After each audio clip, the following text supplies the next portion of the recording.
와. 네, 감사합니다. 기대가 나올 때 이렇게 환영을 많이 해주다니. 자, 우리 먼저 말씀 읽겠습니다. 사도행전 11장 1절에서 18절 말씀이에요. 사도행전 11장 1절에서 18절 말씀이 좀 길은데 우리가 오늘 이 말씀 좀 다 읽기를 바랍니다.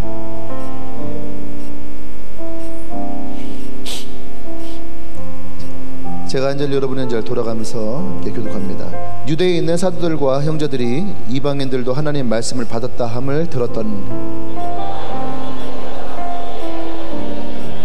이르되 내가 무할라자의 집에 들어가 함께 먹었다 하니 이르되 내가 요파시에서 기도할 때에 황홀한 중에 환상을 보니 큰 보자기 같은 그릇이 내 귀에 매어 하늘로부터 내리어 내 앞까지 드리워지거늘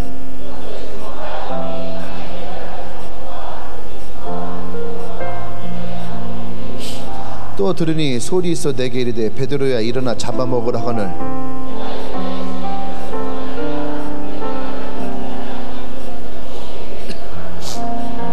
또 하늘로부터 두 번째 소리가 있어 내게 이르되 하나님이 깨끗하게 하신 것을 네가 속되다고 하지 말라 하더라.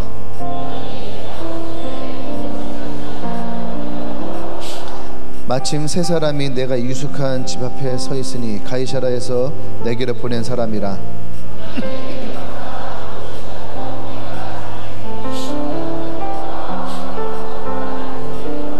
그가 우리에게 말하기를 천사가 내 집에 서서 말하되 내가 사람을 요빠에 보내어 베드로라 하는 시몬을 청하라.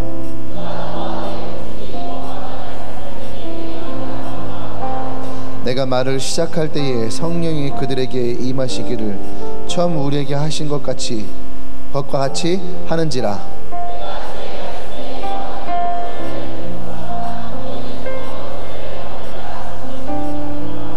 그런즉 하나님이 우리가 주 예수 그리스도를 믿을 때에 주신 것과 같은 선물을 그들에게도 주셨으니 내가 누구이기에 하나님을 능히 맡겠느냐 하더라. 그들이 이 말을 듣고 잠잠하여 하나님께 영광을 돌려 이르되 그러면 하나님께서 이방인에게도 생명 얻는 회개를 주셨다 하니라. 아멘. 아멘. 우리 말씀 제목 읽어볼까요? 시작. 말씀이 내게 임하면.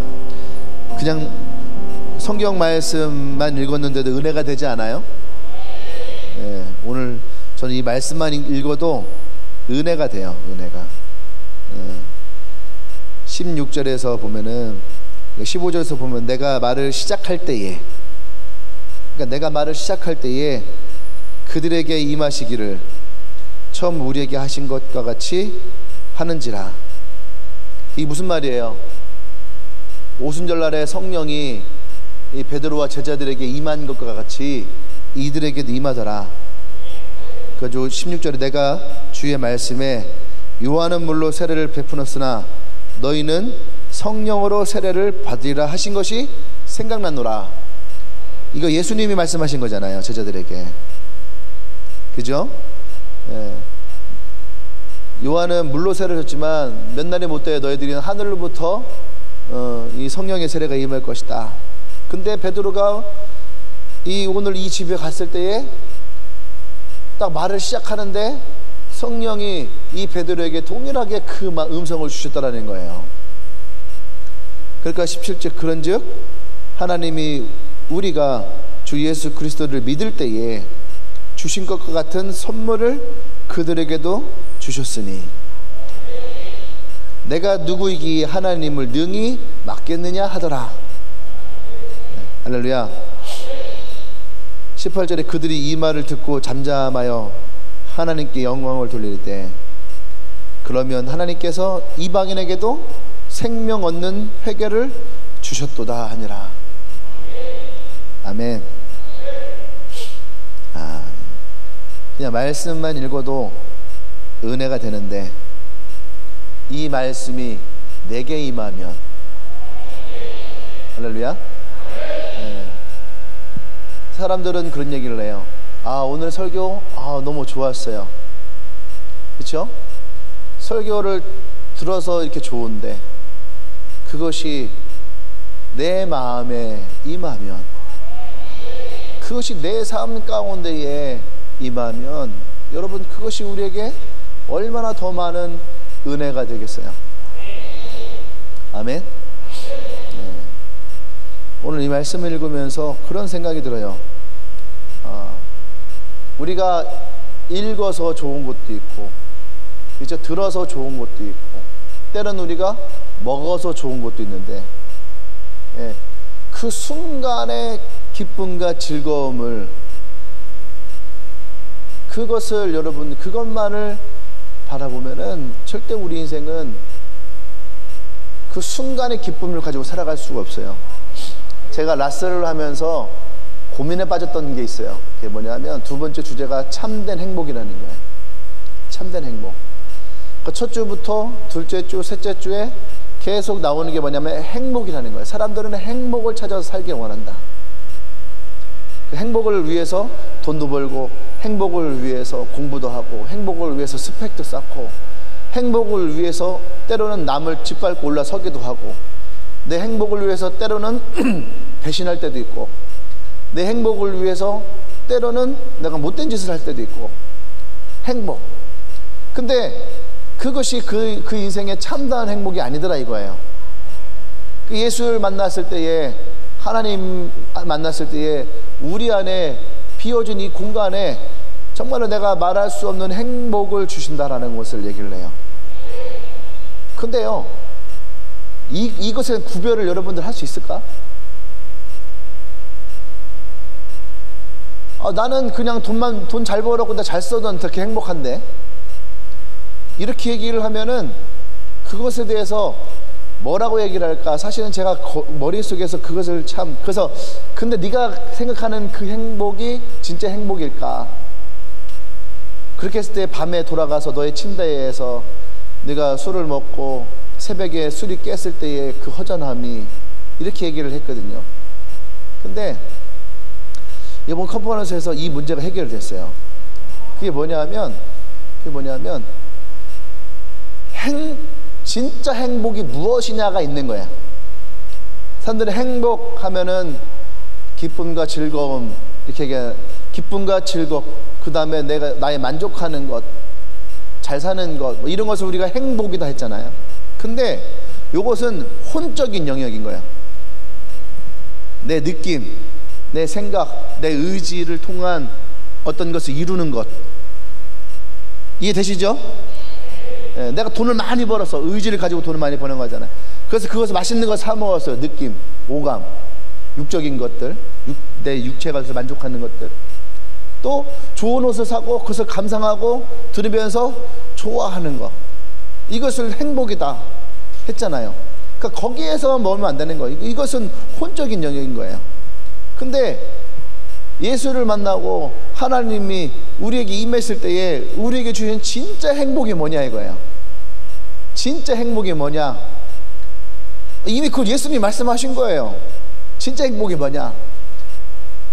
예수님이 죽으시고 부활하시고 제자들에게 찾아오셔서 제일 먼저 말씀하신 게 뭐예요? 평안하냐. 아니 지금 쫓기고 있는데 평안해요? 우리가 말 한마디 잘못하면은 그냥 바로 죽임을 당하는 그 상황 속에서 내가 예수를 따라다녔던 제자다라고 하는 그 얘기만 돌아도 사람들의 눈초리가 나를 막 이상하게 쳐다보고 막 죽일 듯이 쳐다보는 그 상황에서 예수님의 제자들에게 평안하냐라고 하는 그 말이 제자들의 마음에 와 닿을까요? 그렇지 않잖아요. 근데 예수님이 뭐라고 하냐면 내가 이미 세상을 다 이겨놨다. 진짜 다 이겨놨었어요? 아니잖아요. 근데 이것을 알아야 되는 거예요. 제자들이 내가 이미 세상을 다 이겨놨다 라고 할 때의 이 말에 제자들은 뭐야, 우리 지금 여전히 쫓기고 있는데, 이것은 육적인 거죠. 지금 살고 있는 우리의 세상인 거죠. 근데 예수님 말씀하신 건 뭐예요? 영적인 거예요. 할렐루야. 영적인 것을 말씀하시는 거죠. 그러니까 내가 세상을 다 이겨놨으니까 너는 두려워하지 마라. 너희는 두려워하지 마라. 그리고 너희가 어떻게 해? 평안하라. 평안하라. 또 한 가지는 뭐냐면 그 평안이 우리에게 임할 때에 우리에게 어떤 일이 있냐면 분명히 우리의 삶에는 여러 가지 문제들이 있단 말이에요. 똑같아요. 재정적인 문제, 예수를 믿을 때도 있었고 예수를 믿지 않을 때도 있었어요. 맞아요, 틀려요? 집안의 문제, 예수를 믿을 때도 있고 믿지 않을 때도 있었어요. 그죠? 여러분 삶에 있는 각종 사건 사고 있죠? 예수를 믿을 때에도 교통사고 납니다. 그죠? 접촉사고 납니다. 그렇죠? 목사도 날까 안 날까요? 목사도 납니다. 그리고 예수를 믿지 않을 때에도 교통사고 납니다. 목사가 아닐 때에도 사고 났을까 안 났을까? 납니다. 달라진 게 뭐가 있어요? 네? 내가 예수를 안 믿을 때에도 내 통장에 잔고가, 예수를 믿고 나서도 내 통장에 잔고가 비슷해요. 우리 아버지, 우리 집 예수 믿은 지 117년 됐잖아요. 좀 있으면 이제 118년, 좀 더 있으면 이제 120주년 기념인데 120주년 기념일 날에 우리 집은 모든 빚을 다 탕감할 수 있을까요?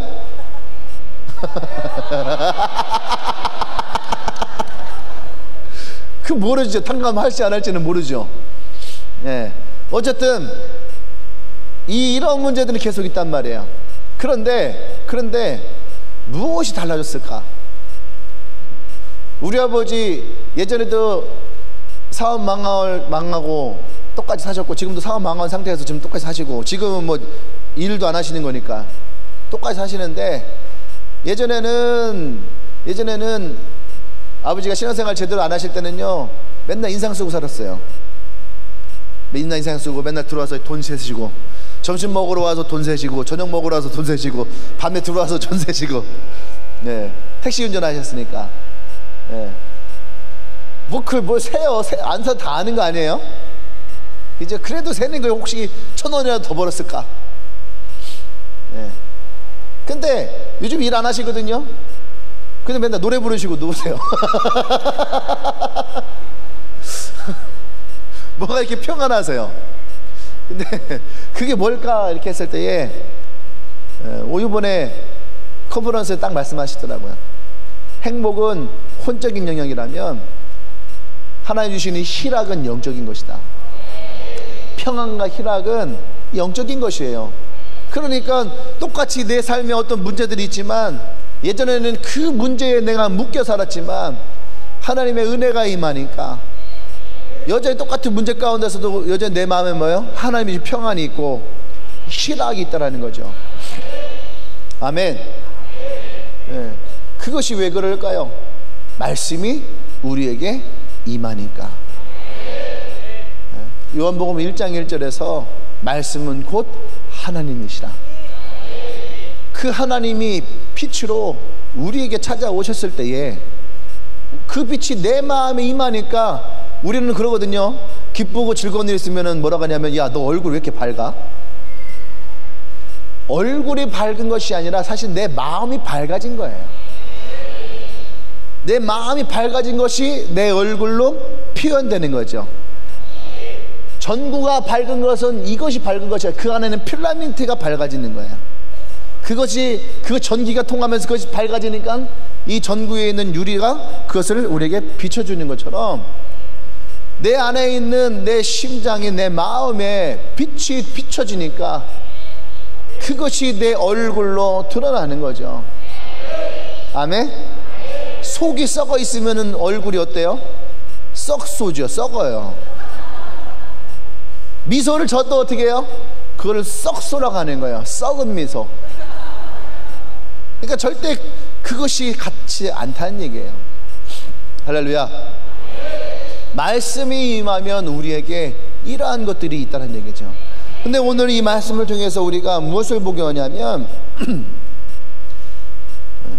우리가 하나님 말씀이 우리 가운데 임할 때에 우리가 변화해야 될 것이 있다는 거예요. 오늘 이 성경에서 우리가 무엇이 변해야 될지를 정확하게 우리에게 얘기를 합니다. 첫 번째는 뭐냐면은 우리의 생각이 변해야지 돼. 아, 큰일 났네. 오늘 내가 이렇게 말이 느려갖고는 오늘 설교 내용을 다 하지 못하겠네. 평소 말에 내가 지금 한 2배속 느린 것 같아요. 누가 그러더라고요. 나는 그냥 평소대로 얘기를 하는데 목사님 말씀이 너무 빨라갖고 못 알아듣겠다고. 나는 내 설교를 1.3배속, 1.4배속으로 듣거든요. 내가 내 설교 어디 집회하고 그럴 때 저는 제 설교 들어요. 제 설교만 들어요.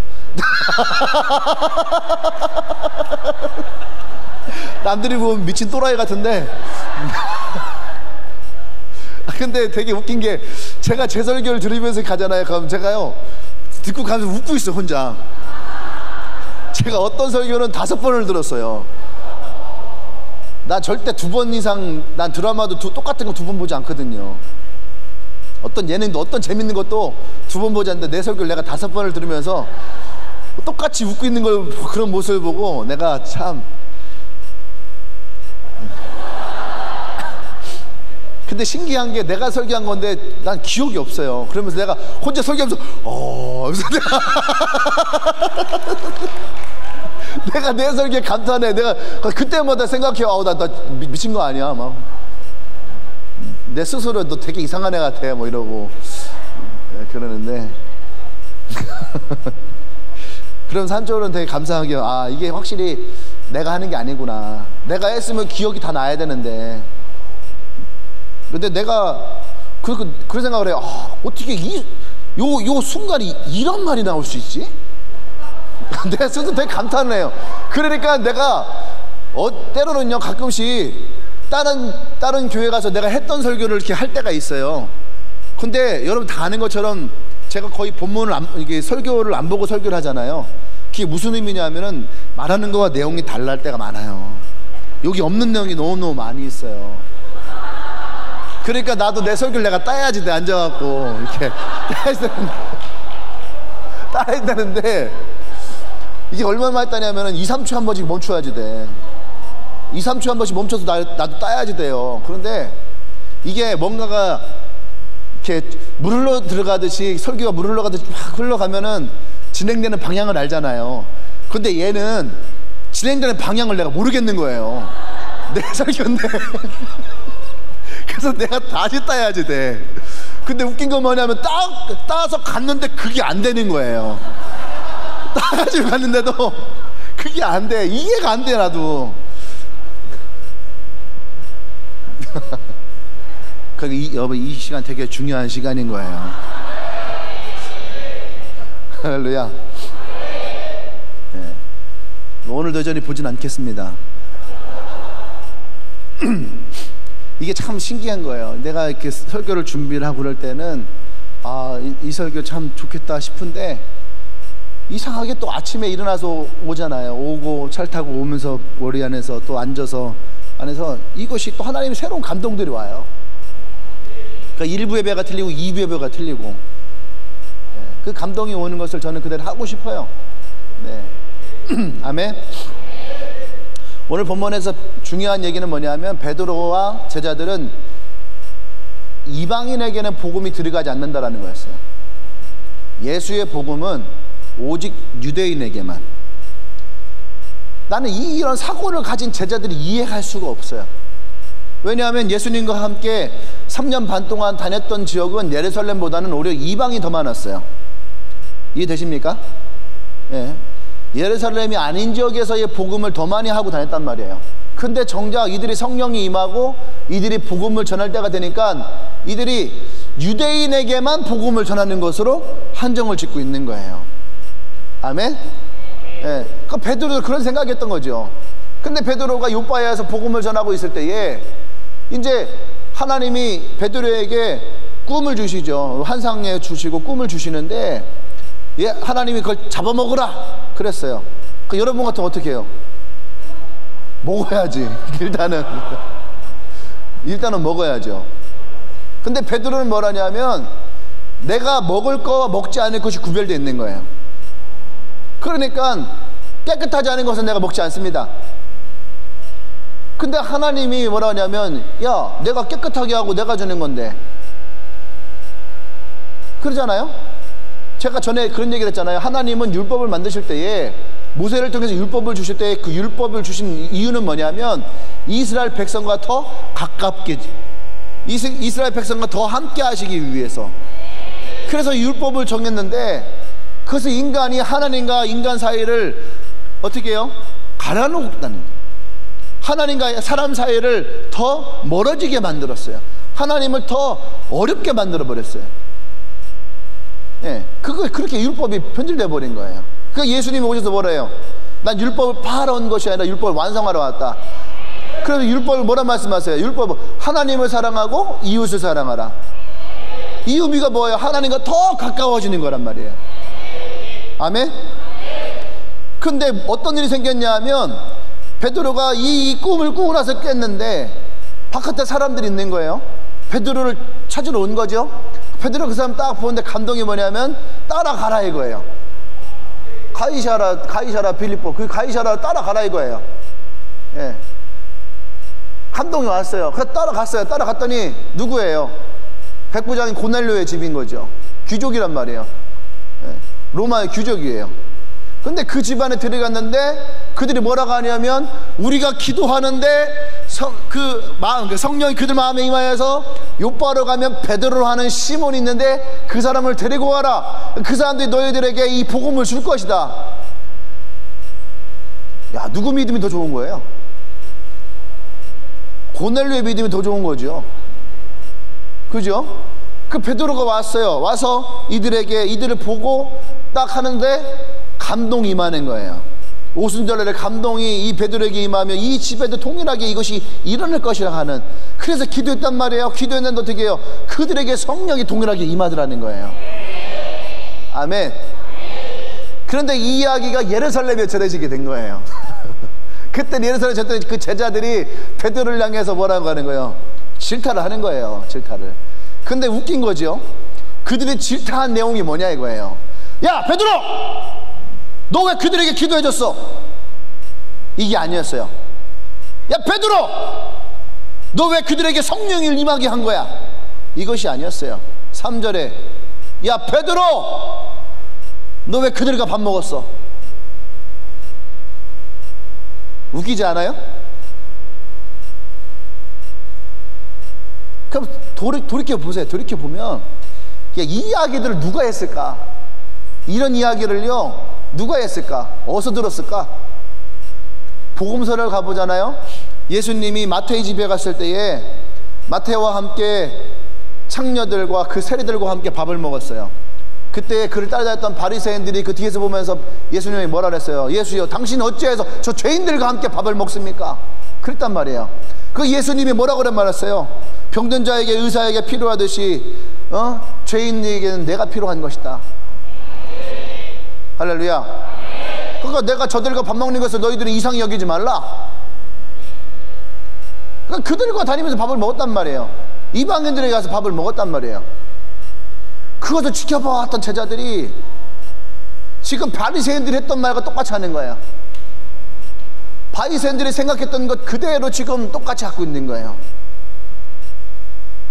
여러분, 이것이 영적인 대물림이에요. 예수를 믿어도 변하지 않는 것들, 교회를 다니면서 변하지 않는 것들. 이번에 우리 컨퍼런스 때 동기 목사님들이 왔어요. 일반적인 교회, 전통교회를 담임하는 목사들이에요. 컨퍼런스 와서 너무 좋다는 거예요. 이렇게 은혜가 있을 수 없다고. 너무 좋아요. 그래서 제가 얘기했어요. 이거 형네 교회에서 이러한 복음들이 가야 된다. 근데 네가 몰라서 그래. 전통교회는 안 돼. 그러는 거예요. 그게 무슨 말이에요? 내가 얘기했죠. 말씀이 좋아요. 은혜가 돼요. 근데 그것이 임하지가 않는 거예요.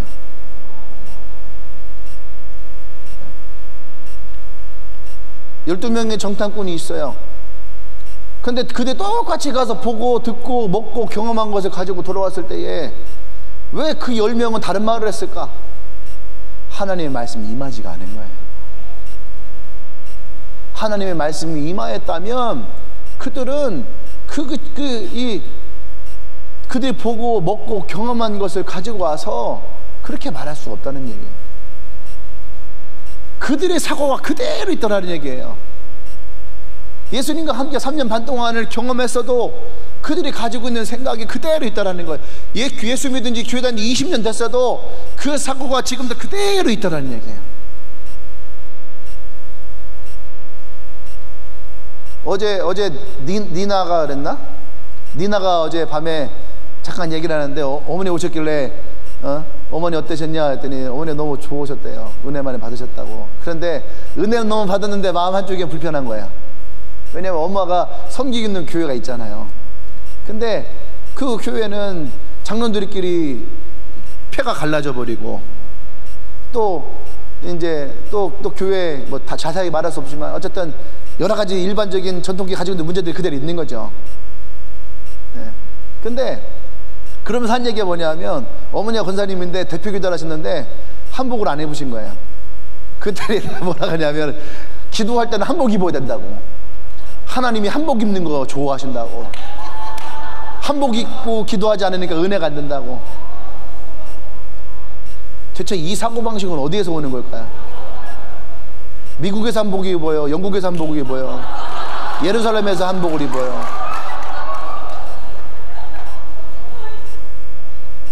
그러면 일본 사람들은 기모노 입고 기도해야 되고 미국 사람들은 청바지 입고 기도해야지 되고 영국 사람들은 양복 입고 기도해야지 되고 아프리카 사람들은 어떻게 하라고?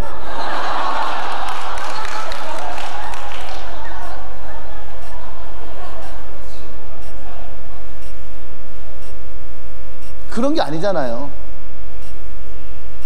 이해되세요? 우리의 생각이 변하지 않으면 말씀을 듣고 은혜가 와도 우리의 생각이 변하지 않으면 여전히 우리에게 무엇이 남아있느냐 하면은 우리의 고정관념이 남아있어요. 편견, 선입관, 이러한 것들이 우리의 생각 가운데에 머물러 있다는 얘기예요. 예수님은 제자들에게 뭐라 말씀하셨습니까? 마태복음 28장 19절과 20절에서 예수님 뭐라 말씀하셨어요? 너희는 가서 모든 족속을 제자 삼아 아버지와 아들과 성령님 세례를 주고 내게는 분부한 모든 것을 다 같이 지키게 하라. 이것이 예수님이 그 제자들에게 하셨던 말씀이에요. 사도행전 1장 8절에서 예수님이 간단하게 해서 말씀하셔요. 뭐라고 말씀하세요? 예루살렘과 온 유대와 사마리아 땅끝까지로 내 너는 증인이 되리라. 너무 간단한 말씀이잖아요. 예수님 말씀하신 것이 어디까지예요? 땅 끝까지. 예루살렘에만 머물지 말고 유다로 나가라. 유다 나갔어요. 유다만 머물지 말고 사마리아로 가라. 사마리아는 원수지간이잖아. 그러니까 사마리아를 가라 이거예요. 사마리아를 가. 사마리아만 머물지 말고 어디 가요? 땅 끝까지 가라 이거예요. 그래서 뭐라 그랬어요? 내 증인이 되리라. 내 증인은 어떻게 돼요? 어떻게 돼요? 가서 모든 족속으로 제자 삼아 아버지와 아들과 성령의 이름으로 세례를 주고 내가 너에게 분부한 모든 것을 다 가르쳐 지키게 하라. 할렐루야. 이것이 예수님 말씀하신 거예요. 이것이 뭔지 알아요? 이것이 예수님이 제자들을 부른 사명의 본질이에요. 사명의 본질. 근데 이들은 지금 이 사명의 본질을 잃어버리고 있는 거예요. 이들은 땅 끝까지 이뤄서 이 복음을 전해야 될 이 본질을 잃어버린 거예요. 그러니까 예루살렘에만 머물러 있는 거예요. 할렐루야. 어쩌면 지금의 교회들이 이 예루살렘에 머물러 있는 거예요. 우리의 사명의 본질은 예루살렘을 넘어가야 됩니다. 우리의 교회를 넘어가야 되는 거예요. 아멘. 그것이 오늘 성경에서는 어떻게 해요? 이방인에게 넘어가야 된다는 얘기예요. 이방인에게 넘어가야지 돼요. 그럼 이들이 가지고 있던 사고방식이 뭐예요? 이방인에게는 복음이 들어가지 않는다라고 하는 거예요. 지금의 한국 교회 안에도 잘못된 사고방식이 참 많이 있어요. 교단에 따라서, 교회에 따라서, 목회자의 성향에 따라서 많이 있어요. 저는, 우리 교회는 장로교 통합직이에요. 저는 고등학교 때까지 교회에서 방언 얘기를 들어본 적이 없어요. 당연히 방언은 교회에서 하는 거 아니라고 생각했어요. 그리고 방언하는 사람들을 보면서 뭔가 이상했어요. 이단비를 하는 것 같고, 뭔가 신비주의를 따라가는 것 같고. 근데 로렌스 콩 목사님이 어제 얘기를 하시는데 그런 말씀 하시는 거예요. 자기도 미국 달라스에서 보수주의 침례교단에서 공부를 하고 오신 분이에요. 제가 침례교단 한 학기를 다녔어요. 대학원을. 여기 침례교단 출신이 있는지 모르겠는데 오해하지는 마시고 내가 느낀 것만 얘기합니다. 그들이 뭐라고 말씀하냐면, 제가 침례교를 한 학기를 다니면서 교수님들이 다 자기들은 복음주의래. 그러다가 침례교단에서 한 학기 동안을 강의를 이렇게 수업을 들으면서 내가 느낀 한 학기는 뭐냐면은, 침례교단이 왜 복음주의지? 난 한 번도 복음주의라는 생각을 해본 적이 없어요. 거기서. 네. 내가 물었어요. 내가 그래서 침례교단 목사 내 동기들한테 물었어. 야, 니네가 복음주의라고 하는데 니네 복음주의 왜 복음주의냐? 그때는 그 목사 한 얘기가, 그냥 복음주의라고 배웠으니까 복음주의라고 하는 거야. 그냥 그래서 난 이해가 안 간다. 그래 내가 그런 얘기를 했었어요. 근데 어쨌든 이 목사님도 배워갖고 오신 거예요. 그러면서 조윤기 목사님이 싱가포르에 와서 집회를 하셨는데, 조윤기 목사님의 집회 특성이 있잖아요. 많은 병자들 납니다. 그리고 많은 사람들이 방언을 하게 되고. 근데 이 로렌스 콩 목사님이 그것에 대해서 이제 안티 세력이었던 거예요. 방언은 이미 그쳤다. 그것은 오순절날에 있던 것이지 현재에는 그런 것이 없는 것이다. 거짓이다. 병이 치유되는 거, 치유도 이미 그때 끝난 것이다. 지금은 이렇게 현대 의료 시설이 많은데 그것은 다 뭐 이렇게 거짓이다, 가짜다, 쇼다, 뭐 이런 거 다니면서 그것을 안티 세력이 됐던 분이에요. 근데 어느 날 이분이 기도하는데 갑자기 방언이 터진 거야. 자기가 방언을 달라는 것도 아니고 그냥 기도하는데 그냥 방언이 터져버린 거예요. 자기가 다니면서 방언은 없다 했는데 내가 방언을 하는 거예요 지금. 그리고 성도가 아프니까 목사들이 기도해 줄 거 아니에요. 근데 기도하는데 병자가 나와버렸어. 낫게 해달라고 한 것도 아니고 그냥 기도했는데 병이 나와버린 거예요. 그때 이 로렌스 콩 목사님 그때 이제 깨지기 시작하는 거예요. 깨지는데 목사님 스스로 깨지는 것도 있지만 주위에서부터 깨트림이 오는 거예요. 네. 나는 너가 우리랑 같은 신앙의 마음을 가지고 있다 생각했는데 지금 보니까 넌 아니었구나. 이런 것들. 지금 베드로가 그런 거예요. 복음은 유대인에게만 전해져야지 돼. 성령은 우리에게만 임해야지 돼. 했는데 기도했는데 갑자기 베드로 그 고넬료가 성령이 임하고 거기 있던 사람 다 방언으로 막 얘기하고 있고, 그걸 지키면 베드로가 어땠을까요? 헐 하면서 얼마나 이게 처음에는 뻥졌을 거예요. 뻥졌을 거예요. 예. 근데 그 일이 실제라는 거예요. 거기에서부터 베드로는 생각이 깨지기 시작하는 거예요. 그리고 예수님이 하셨던 말씀이 그때 막 생각나기 시작하는 거예요. 여러분, 그때 비로소 말씀이 우리에게 임하는 거예요. 내가 깨어질 때에, 내가 깨어지기 시작할 때에 그 말씀이 내 안에 비로소 임하는 거예요. 할렐루야. 우리의 생각이 변하지 않으면 여러분 절대로 그 말씀이 우리 가운데 머물지 않아요. 말씀이 우리 가운데에 머물러서 우리를 변화시키기 원할 때에 우리의 첫 번째, 우리의 생각이 바뀌어야 돼. 나는 주님에게 개척하고 우리 교회 올 때마다 사람들이 꼭 하는 말들이 있어요. 그 말의 그 내용들은 다 틀리지만 뉘앙스는 비슷해. 이상한데? 주님에게 오면도 여기는 왜 주보가 없어요? 여기 왜 새벽 기도가 없어요? 여기는 왜 다 젊은 애들만 있어요? 여기 왜 불을 꺼요? 여기는 왜 기도하는데 소리가 크게 기도해요? 여기는 왜 찬양하는데 막 조명을 틀고 막 이렇게 기도해요? 여기는 막 하는데 왜 폭음머신을 막 떼고 그래요? 여기는 막 어떤 분이 그러더라고요. 여기 목사님 왜 이렇게 움직이면서 설교해요?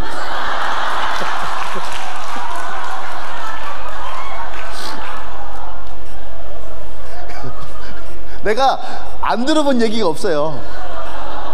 이거 말고도 뭐 되게 많아요. 뭐 여기는 왜 헌금을 일반 사람이 올라와서 뭐 맨날 그렇게 간증하면서 이렇게 헌금을 해요? 뭐 이런 것부터 뭐 또 그러죠. 여기는 왜 교회에서 예배 안 드려요? 여기가 우리 교회인데 교회에서 예배 안 드려요? 그런 것도 있었고, 뭐 하여튼 뭐 여러분들 생각하는 거 다 들어봤어요. 네. 그게 이제 뭐예요? 가지고 있는 교회에 대한 생각인 거죠. 내가 가지고 있는 교회에 대한 틀, 이것이 깨지지 않으면 이 교회에 있기가 힘들어요. 왜냐면 우리가 바뀌지는 않으니까. 근데 이것에 대해서 생각이 바뀌면 함께 머무를 수 있는 거죠. 그리고 함께 우리가 이 예배를 드리고 영적인 공동체를 함께 만들어 갈 수 있는 거예요. 그러니까 처음 예수를 믿으면서 이 교회 온 사람들은 이 교회가, 원래 교회는 다 이런 줄 알아요. 그죠? 그것도 문제예요. 고향에 가서 예배를 드렸는데 뭐라 하냐면, 나 이단교회 갔다 온 것 같아요. 왜? 거기 갔는데 불이 다 켜 있어요. 그리고 예배를 시작하는데 갑자기 목사님이 종을 쳐요. 띵. 그러더니 갑자기 다 일어나래요. 일어났는데 한참을 서서 막 이상한 걸 막 주문 같은 걸 막 읽어요. 교동문이거든요. 우리 교동문 하잖아요. 그리고 뭔가를 막 암송 뭐 뭔가를 막 외우면서 자기가 전능하사 천지를 만들잖아. 사도신경인데. 그러니까 그런 얘기도 많이 해요. 왜 주님에게 사도신경 하지 않아요? 내가 좀 아까 좀 뭐라고 했던 침례교단을 빌려오겠습니다. 죄송합니다. 침례교단 자체는 사도신경 없어요. 사도신경이 없어요. 사도의 고백이 없어요. 예. 사도신경 하지 않는 곳도 많아요. 저는 제 개인적으로 사도신경은 우리의 신앙의 고백이에요. 근데 저는 정체되는 걸 별로 좋아하진 않아요. 전통을 무시하는 건 아니지만 정체되는 걸 좋아하진 않아요. 사도신경을 통해서 우리의 신앙의 고백이 되어지고 그 신앙이 우리의 삶에 영향을 미쳐서 변화된다면 저는 좋아요. 근데 사실은 제 생각은 그래요. 사도의 고백은 제자의 고백이에요. 난 여러분들이 예수님의 제자로서 여러분의 고백이 나오기를 원해요. 할렐루야. 그래서 그냥 머리에 넣고선 그때그때만 나오는 그 암송적인 것, 그게 우리에게 너무너무 많이 있어요. 하나님에 대해서, 예수님에 대해서, 신앙에 대해서, 교회에 대해서 우리는 집어넣었다가 필요할 때마다 빼서 쓰는 것들이 너무너무 많이 있어요. 그래서 저는 묻습니다. 사람들 물어요. 주님에게는 전도 어떻게 해요? 전도 어떻게 해요? 그게 뭐예요? 전도 방법을 알려달라는 거죠. 근데 저는 제가 한 6, 7년 전부터 전도 방법을 가르쳐주지 않아요. 전도는 방법 없는 거예요. 전도의 가장 좋은 건 뭐예요? 성경에 다 써있단 말이에요. 무슨 말입니까? 요한복음 4장에서 예수님을 만났던 사마리아 여인이 예수님 만나는 다음에 사마리아 마을로 내려가요. 근데 그 여인이 내려가서 무슨 말을 했는지 모르겠지만 사마리아 사람들 다 예수님을 영접합니다. 아멘. 예. 고넬료 보세요. 베드로가 고넬료에게 어떻게 기도했는지 모르겠지만 오늘 고넬료에게 임해요. 근데 고넬료에게 임했는데 그 주위에 그의 친구들과 온 친척들이 다 예수를 믿어요. 아멘. 우리 성경에 써있지 않지만 전해 내려오는 책들을 보면은 이 고넬료를 비슷한 이 귀족들로 인하여서 로마의 복음이 전해지기 시작해요. 아멘. 그러니까 어떻게 귀족들에게 예수의 복음이 전해졌을까? 보세요. 하인이 귀족에게 복음 전할 수 있어요? 아니에요. 예수 믿는 것만으로 죽어요, 여러분. 근데 힘이 있는 귀족들을 불러다 놓고 이것을 하는 거예요. 우리나라 복음도 처음 그렇게 들어온 거예요. 천민에서부터 복음이 시작된 게 아니에요. 양반에서부터 복음이 시작된 거예요. 양반 중에서 누가 제일 먼저 온 줄 알아요? 소현세자가 청나라에서 거기에서 또 복음을 들었단 말이에요. 신부와 만나면서. 그리고 그 함께 있던 정약전 형제들,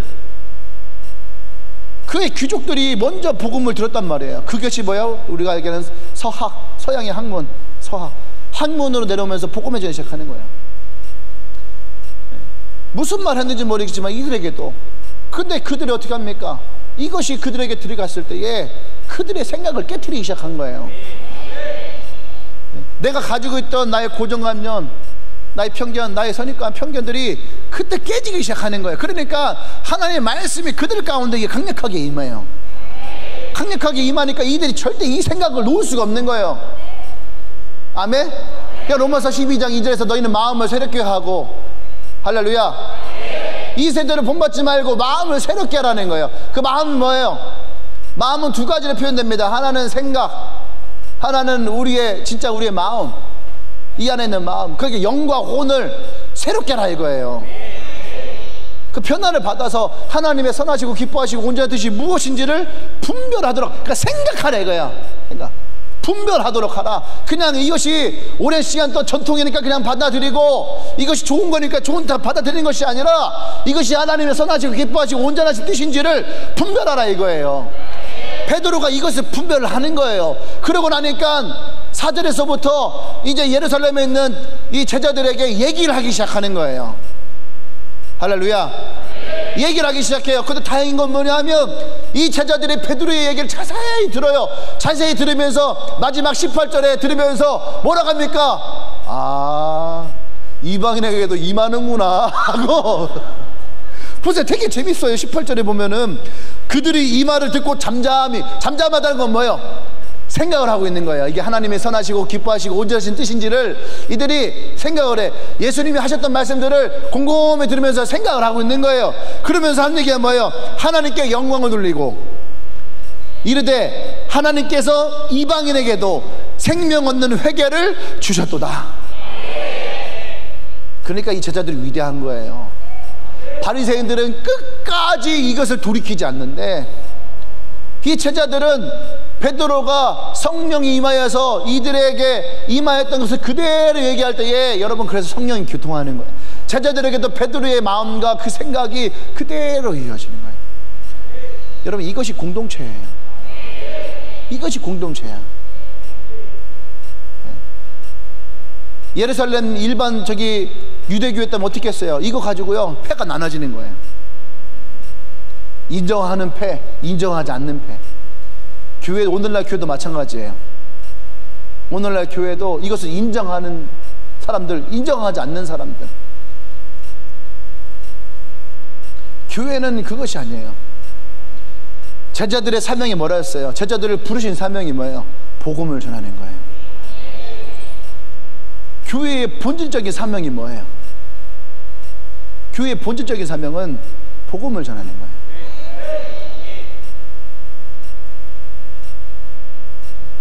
런스군 목사님이 교회의 본질이 무엇이냐 할 때에, 교회의 본질 중에 하나가 뭐냐면 그리스도를 믿는 사람들의 모임, 이렇게 되어 있어요. 그죠? 근데 그 앞에 전제가 붙었었어요. 하나가, 교회의 본질은 뭐냐? 그리스도를 믿는 사람들의 모임 맞는데 그 앞에 그리스도를 믿지 않는 사람들을 위한 그리스도인들의 모임, 이것이 교회라는 거예요. 교회는 믿지 않는 사람들을 위해서 존재하는 것이다. 왜냐하면 우리 한 명 한 명은 다 교회이기 때문에, 할렐루야, 우리 한 명 한 명이 다 교회란 말이에요. 이 교회가 모였을 때에 이곳이 예배당이 되는 것이고, 이 교회의 목적은 아직 그리스도를 알지 못하는 사람들을 위해서 존재해야 되는 거예요. 아멘. 그것이 교회예요. 근데 우리의 생각이 고정되어 있고 우리의 생각이 변하지 않는다면, 여러분, 그것은 우리가 진짜 하나님의 부르신 교회로서의 사명을 감당하지 못한다는 얘기예요. 아멘. 우리가 예수를 믿었을 때 우리의 생각이 바뀐다 할 때에, 여러분, 우리의 인생관이 바뀌어야 됩니다. 우리 인생관이 바뀌어야 돼요. 세계관도 바뀌어야 돼요. 가치관도 바뀌어야 돼요. 그런데 예수를 믿으면서도 인생관이 안 바뀐 사람이 있어요. 예수를 믿으면서도 인생관이 안 바뀌어요. 내 인생의 목적, 하나님이 나를 부르신 목적과 내 인생의 목적이 달라. 세계관이 안 바뀌어요. 세계관이. 세상을 살아가려면 어떻게 해야지 돼? 돈을 벌어야 돼요. 성공해야 되고. 이것이 오늘날 교회를 흔히 얘기하는 세속화를 가속화시키는 거예요. 세속화가 되어 있는 것도 문제인데 이것을 가속화시키는 거야.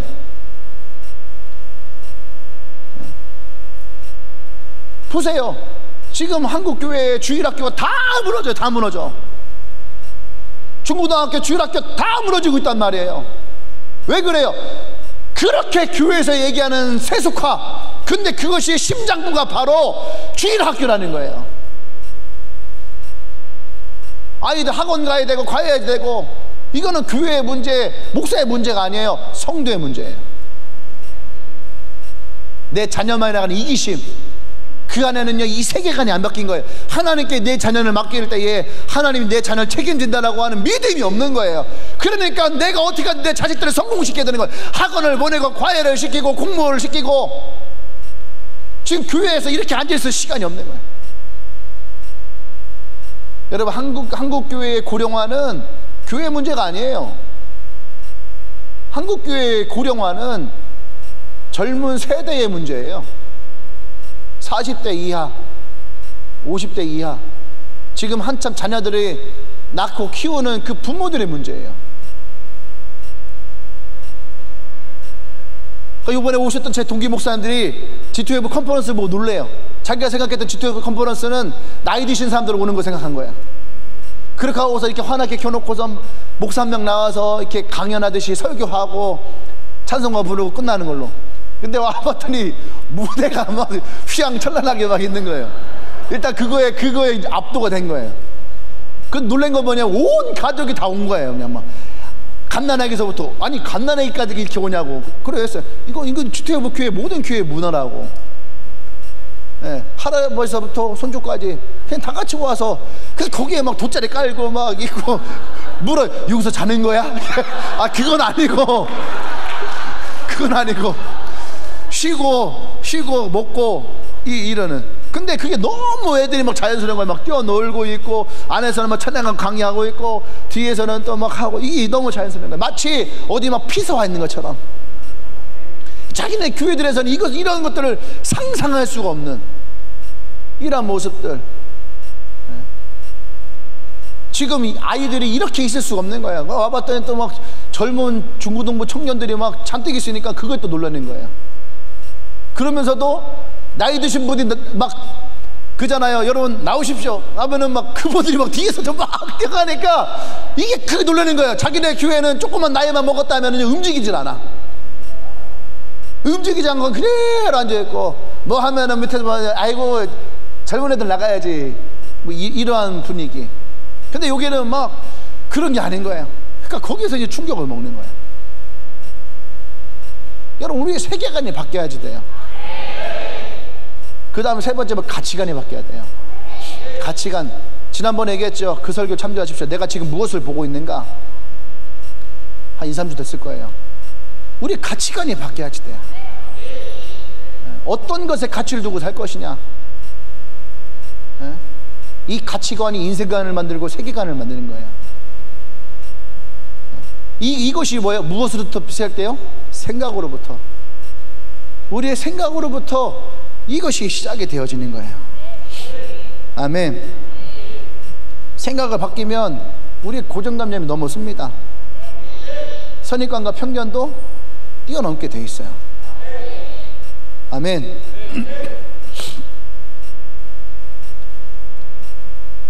큰일 났네. 3개인데 하나밖에 못했어요. 하는 데까지 하겠습니다. 이거 한다고 오늘 다 바뀌려나? 오늘 바뀐다고 하면 제가 다 하고요.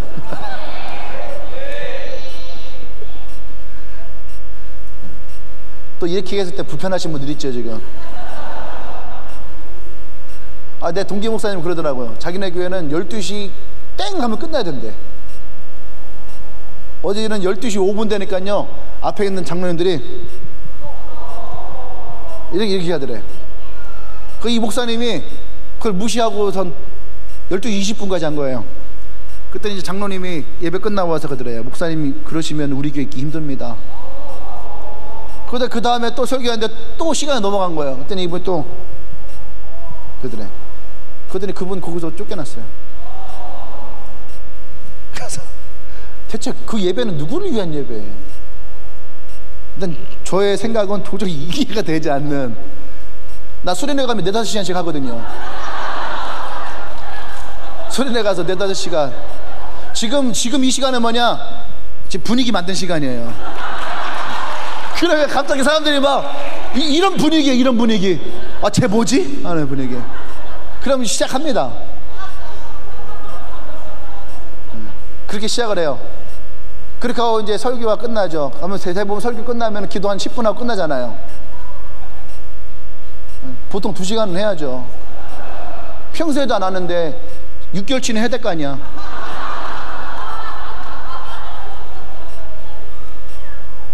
한 2시간은 해야지. 그것도 기도가 좀 열리고, 아, 이거는 좀 기도 좀 하는구나 하지. 기도의 근력이 너무 작아요. 기도의 근력이. 말씀도 마찬가지예요. 말씀에 근력이 없으니까 어디 나가서 이것을 말할 수가 없는 거예요. 제가 그런 생각이 들더라고. 운동선수의 근력은 체력이야. 그죠? 그러니까 히딩크가요, 계속 체력 훈련만 시킨 거야. 근데 근력이 딱 붙고 나니까, 체력이 딱 붙고 나니까 기술이 그냥 입혀지는 거예요. 그리고 체력이 붙으니까 쫓아가는데 힘들지 않은 거예요. 그러니까 세계적인 스타들이 한국과 만났을 때 고전한 거예요. 지단, 피구. 이분들이 한국을 만났을 때 아무것도 못했어요.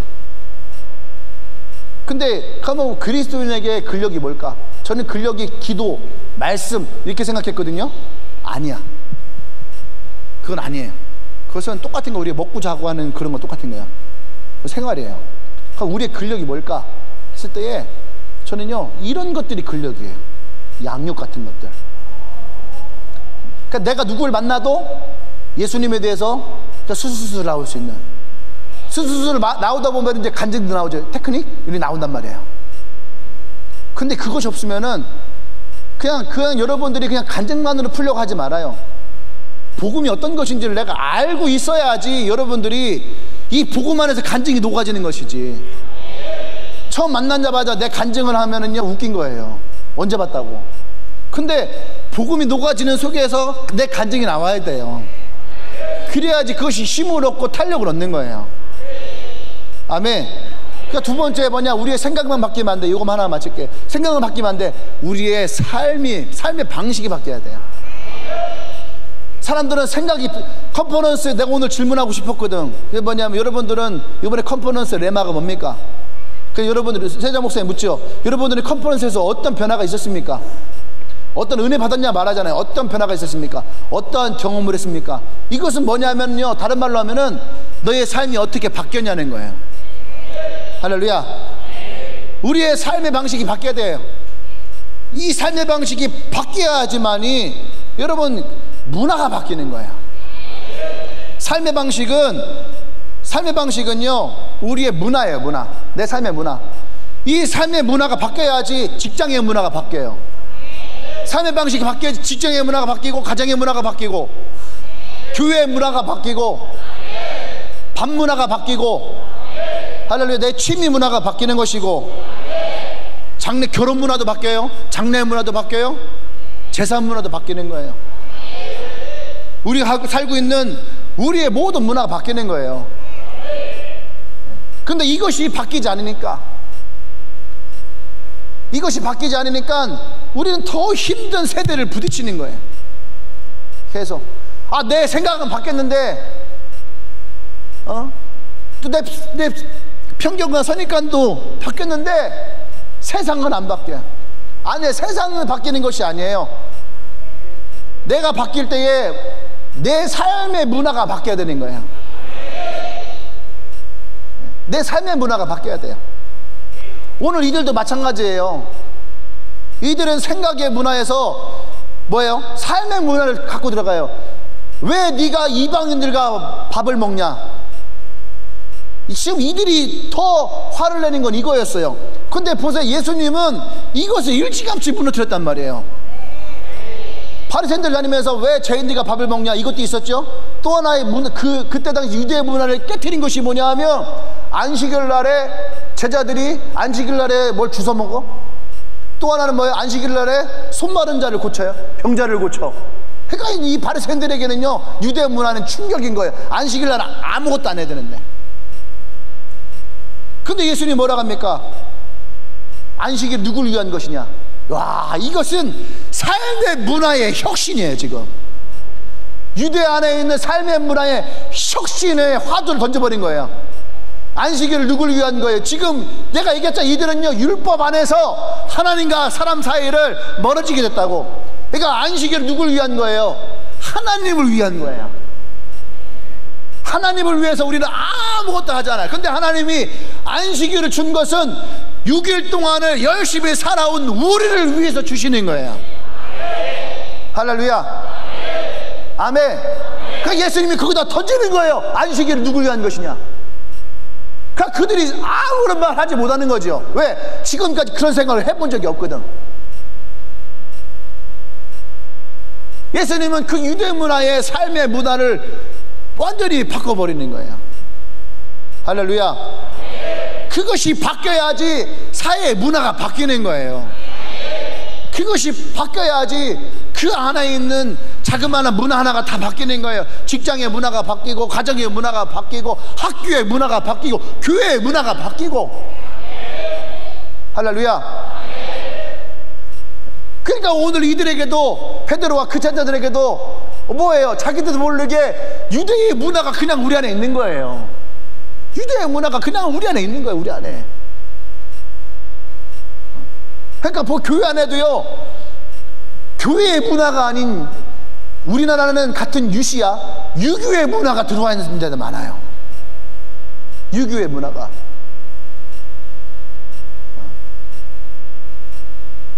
그런 것들이 나쁘다는 건 아닙니다. 뭐 장유유서 이런 거 나쁜 거 아니에요.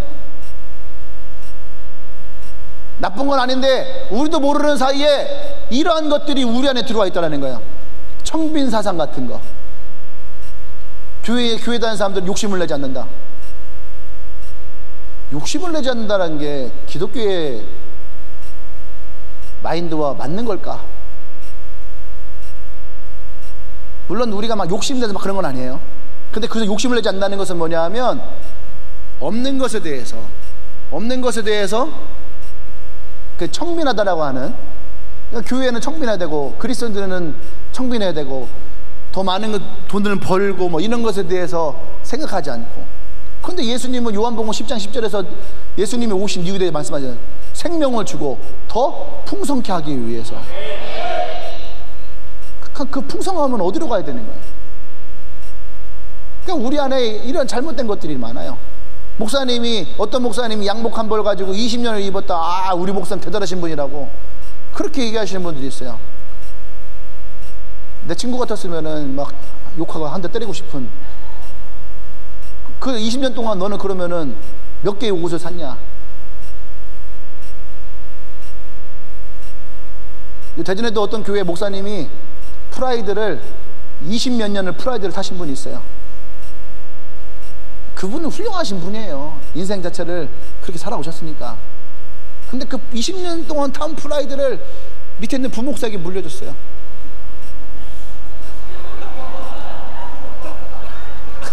담임 목사가 물려준 그 프라이드를 어떻게 해야 돼? 타야 돼 말아야 돼? 프라이드를 가지고 타야죠. 그래서 프라이드야. 이런 것이 문제인 거야. 그러니까 성도들은 뭐라 그래요? 목사님이 20년 동안 탔으면 부목사님도 20년은 타셔야죠. 그 20년 동안 너는 차를 몇 대를 바꾸는 거냐? 우리의 삶의 문화가, 삶의 방식이 잘 보여. 다 나한테 유리한 거예요. 나한테 유리한 것만. 그러니까 너가 그러면 너도 20년 동안 차 바꾸지 마라. 그러면 어떻게? 그건 아니죠. 그래서 여러분 생각이 바뀌어야 돼요. 생각을 안 바꾸고 교회에서 캠페인을 통해서 문화를 바꾸려고 하니까 안 바뀌는 거예요. 그때뿐인 거야. 그때뿐인 거. 생각이 바뀌어야지 삶의 문화가 바뀌고 삶의 방식이 바뀌는 거예요. 할렐루야. 교회에서 아무리 다음 세대를 위해서 다음 세대가 성장해야 됩니다, 다음 세대가 부흥해야 됩니다, 아무리 외쳐도 다음 세대 일어나는 교회 한 군데도 없어요. 외친다고 다음 세대 일어나는 것이 아니에요. 현수막에다가 다음 세대를 일으키는 교회 아무리 써붙여도 다음 세대에 일어나지 않아요. 그렇게 해서 일어나는 것이 아니에요. 생각이 바뀌어지고 그것이 나의 고정관념, 편견, 또 나의 이기심들이 깨어지고 부서질 때에 말씀이 내 안에 임하면 그 말씀이 나의 삶의 방식, 패턴을 바꿔버려요. 할렐루야. 아멘. 여러분, 변화에는 법칙이 있대요. 변화의 법칙이 첫 번째가 뭐냐면 생각이 변해야 돼. 생각이 변하면 행동이 변하고, 행동이 변하면 습관과 태도가 변한다는 거예요. 습관과 태도가 변하면 인격과 성격이 변하고, 인격과 성격이 변하면 인생이 변한다. 여러분, 이 얘기를 잘 써놔요. 잘 써놓고서 여러분 반복해서 읽어봐요. 여러분, 이 가운데 걸리는 게 있단 말이에요. 왜 내가 변하지 않을까? 항상 변화를 꿈꾸고 변화를 생각하는데 왜 내가 변하지 않을까? 내 생각은 항상 나 이제부터 새롭게, 그렇지 않아도 이제 내가 그렇게 생각했습니다, 앞으로 내가 이렇게 하려고 생각합니다. 이런 사람들은요 100명 중에 99명이에요 100명 중에 99명은 이러한 것에 맞닥뜨렸을 때에 변화하려고 생각한대. 인정해요. 그럼 생각이 변하면은 그 다음 두 번째 걸리는 게 뭐야? 행동이 변하냐 이거야. 행동이 변하냐. 행동이 변하는 건 여기서 한 30-40%, 나머지는 여전히 앉아갖고 생각만 하고 있는 거야. 30-40%는 그래도 행동을 바꾸려고 노력을 합니다. 뭔가를 바꾸려고 노력을 해요. 그 다음에 행동을 바꾸면 그 다음에 뭐야? 습관과 나의 태도. 그러니까 습관과 태도를 바꾸는 데까지는 10%. 왜? 이게 오랜 습관인 거예요. 요번에 이제 컨퍼런스 갔는데 이제 저녁을 먹고 딱 있는데 차를 탔어요. 내가 차 검은 거잖아. 안 보인단 말이에요, 밤에. 딱 가지고 갑자기 차 뒤로 두 놈이 와. 두 놈이 우리가 앉아갖고 저도 야 쟤네 뭐하냐 했더니 담배 피워요. 아주 쟤네 우리 교회냐? 그랬더니 애들이 뭐래, 에이 설마 우리 교회겠어요? 그러다 우리 교회 같기도 한데. 그 내가 또 그랬어요. 야, 아무래도 목사 차입해서 담배 피겠냐? 내가 갑자기 딱 그랬더니 막 그때 교회 버스로 들어가는 거야. 교회 버스 딱 들어가는 거예요. 그러니까 내가 다음 날에 컨퍼 장소에서 찾았어요. 찾아갖고 내가 앞에 딱 그랬어요. 야, 어떤 놈이 어제 내 차에 담배 피더라 하더니 갑자기 근데 얼마나 착한지 몰라요. 뻘떡이더니 죄송합니다. 그래서 내가 야광색 옷 입었던데 했더니 저 아닌데요.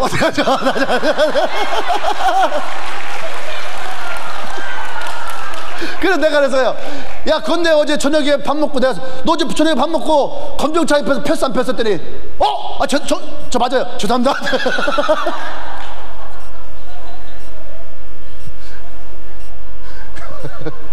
그거 내가 해결했어요. 괜찮다 그랬어요. 너 언제부터 폈냐 했더니 한 친구는 5학년 때부터, 한 친구는 중학교 2학년 때부터. 이해된다. 그렇게 오래 폈는데 오늘 은혜 받았다고 그 갑자기 끊어지겠냐? 안 그래요? 예. 근데 어느 날 너희들이 하나님을 믿고 살아가다 보면 어느 날 순간 담배 피는 게 부끄럽다 생각될 때가 있어요. 그러니까 창피하고 쪽팔리니까 숨어서 핀 거 아니더니 맞대. 자기 마음 이해해준다는 거야. 괜찮다. 펴라. 나중에 끊게 될 거다. 왜냐면 오늘 이 아이들이 갑자기 습관과 태도를 바꿀 수는 없는 거예요. 근데 나는 그 아이들에게서 태도를 본 거야. 이 아이들이 태도는 보는 거예요. 할렐루야.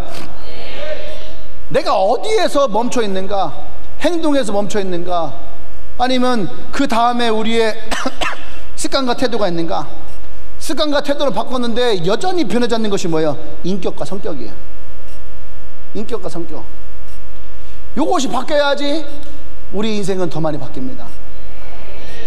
할렐루야. 옛날 같았어 봐요. 제자들 서로 막 베드로가 이런 실수를 했으면 어떻게 해요? 사장시켜 버려야지. 그죠? 사전 지켜야지 이 제자들 사이에서 내가 더 드러날 텐데, 옛날 같았으면 이랬단 말이에요. 근데 이들이 예수를 딱 믿고 성령이 이들에게 임하고 말씀이 그들 가운데 임하니까 어떻게 해요? 베드로의 이야기를 이들이 곰곰이 듣더니 자기네 생각으로 결정하지 않아요.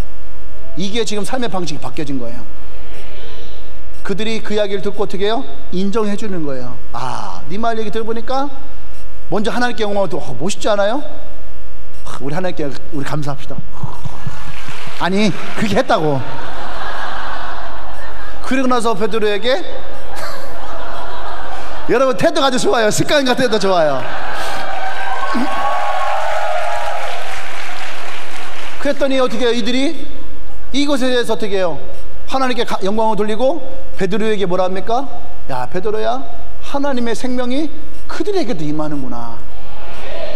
이때부터 이방인의 선교가 알려지는데, 여러분 이것도 놀라운 사건이에요. 이 뒤에 누가 오냐면은요, 사도 바울이 와요. 지금 제자들은요, 사도 바울이 눈에 가시거든. 예, 믿을 수도 없고. 근데 자꾸 이방인들에게 복음을 전하면서 아마 그런 생각을 했을 거야. 이방인들을 중심으로 자기네들과 대적하는 세력을 만들 거다, 이런 생각을 했을 거예요. 근데 베드로 얘기 듣고 나니까 이제 첫 번째 이방인에게 복음을 전하는 것은 맞는 거예요. 그러니까 사도 바울을 불렀어요. 그 사도 바울의 얘기를 들으니까 세력을 만드는 게 아니야. 가서 교회를 세워놓고 또 가서 또 딴 데 가서 그냥 죽도록 맞으면서 또 복음을 전하고 교회를 세우고 또 교회를 세우고, 그렇게 이 제자들이 다니면서 보니까 이 사도 바울의 세력과는 전혀 상관없는, 여러분 이게 사도 바울의 사역을 열어주는 기폭제가 되는 거예요. 할렐루야. 오늘 우리는 굉장히 중요한 본문을 보고 있는 거예요. 이것이 오늘 베드로와 예루살렘의 제자들에게만 적용이 되면 안 돼요. 오늘 나와 여러분들의 마찬가지예요. 은혜가 여러분의 삶 가운데에, 말씀이 여러분 가운데에 임하려면 여전히 우리는 우리의 생각을 변화시켜야 됩니다. 우리의 삶의 방식을 변화시켜야지 돼요. 아멘. 그래야지 진짜 우리가 예수 믿는 사람들로 됩니다. 나머지 세 번째는 있는데, 세 번째는 우리 나중에 천천히 또 하게 될 겁니다. 세 번째는 뭐냐면, 변화는 나로부터 시작이 돼야 되고, 오늘 베드로가 경험한 것처럼 내가 먼저 경험을 대줘야 돼요. 그 두 번째, 내가 경험이 되어야지 내 것을 가지고 누군가에게 나갈 수가 있다는 거예요. 내 경험이 없이 누군가에게 하는 것은 능력이 없어요. 여러분, 그래서 간증이 능력이 있다는 것이 내 거기 때문에 능력이 있는 거예요. 할렐루야. 내가 보고 듣고 경험한 것을 말하지 아니할 수 없다. 이것이 베드로가 예루살렘 공회원들 앞에서 했던 말이에요. 근데 그 말이 얼마나 강력했으면 그들을 죽이려고 했던 사람들이 그 베드로의 말에 이들이 얼어버려요. 그리고 그 가말리엘의 그 바울의 스승이죠, 가말리엘 선생님이 오셔갖고 저 얘기를 가만히 들어보니까 뭔가 신빙성이 있어 보여요. 야, 저들을 내비둬라. 만약에 저들의 말하는 게 사실이면 어떡하냐. 그 말에 이제 공회원들이 베드로와 요한을 보냅니다. 그리고 그들이 가서 기도하는데 그 도시에 지진이 일어나요. 할렐루야. 어디서 나오는 거예요? 진짜 그들의 말씀이 임하고, 그들의 생각이 변하고 삶이 변하고, 그들이 보고 듣고 경험한 것을 담대하게 말하기 시작하니까 도시에 영향력이 생겨요. 할렐루야. 세저러 목사님이 질문을 하거든요, 목사님들께. 당신네 도시에 사람이 몇 명이 있습니까? 물어요. 그 말은 뭐냐면, 라우 목사님이 그러는 거예요. 그 말은 당신들에게는 복음을 전할 사람이 그만큼 있는 겁니다. 대전은 153만 명이 있어요. 할렐루야. 이 도시에는 우리가 복음을 전해야 될 사람이 많이 있어요. 대전에만 캠퍼스가 17개가 있어요. 기독교 그 신학대학교 빼고 일반 캠퍼스만 해도 10개 이상은 있습니다. 우리가 복음을 전할 수 있는 곳들은 많이 있어요. 할렐루야. 문제는 뭐예요? 나로부터 시작해야 되는 거예요. 오늘 나와 여러분들이 말씀을 듣고 먹고 즐기는 것을 만물지 않고 말씀이 우리에게 임하여서 진짜 우리가 그리스도의 삶의 모습으로 변화되어지는 나와 여러분들 되기를 바랍니다. 기도하십시다.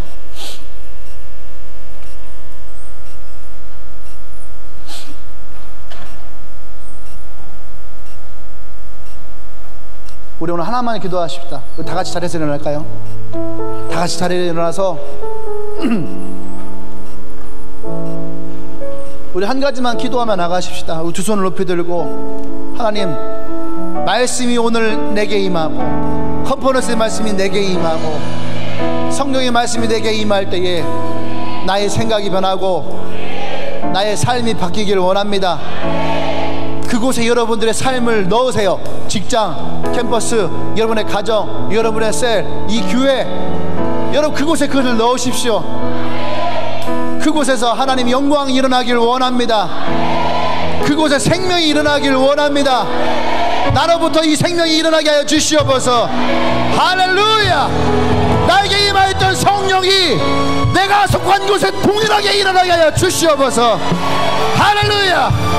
오순절날 체제적이 임하였던 성령이 베드로가 고넬에게 기도할 때 일어났던 성령이 오늘 나에게 동일하게 일어나게 하여 주시옵소서. 우리 주여 한번 쭉 기도합니다.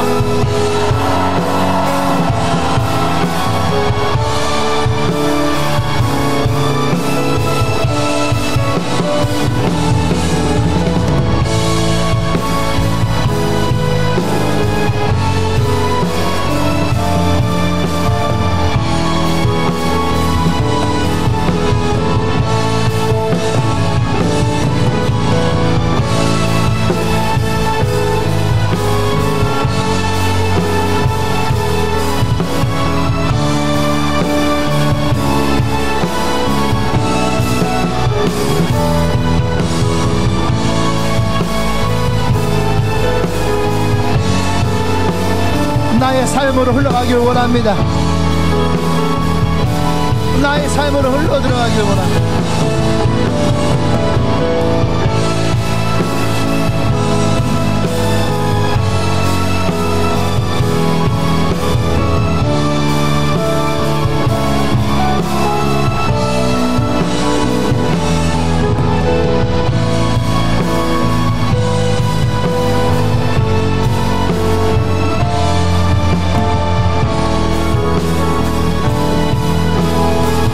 할렐루야.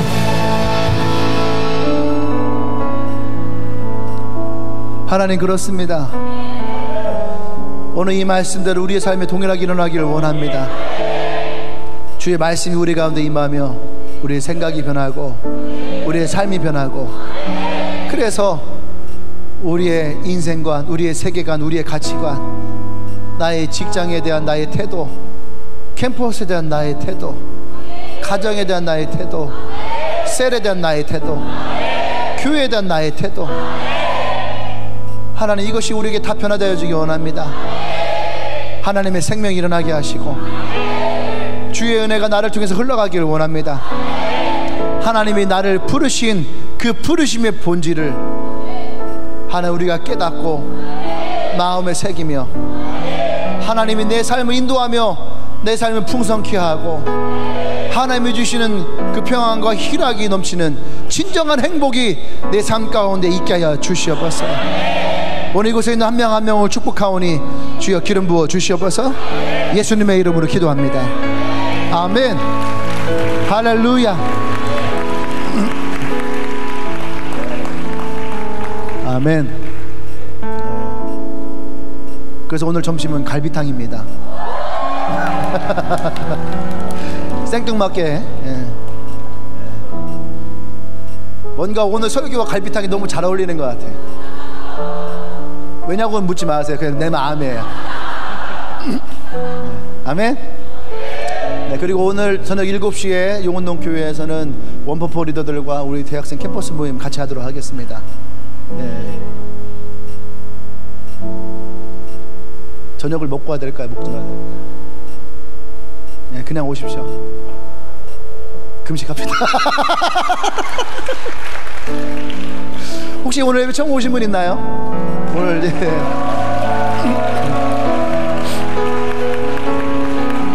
네, 처음 오신 분 있으면은 네, 괜찮아요. 네.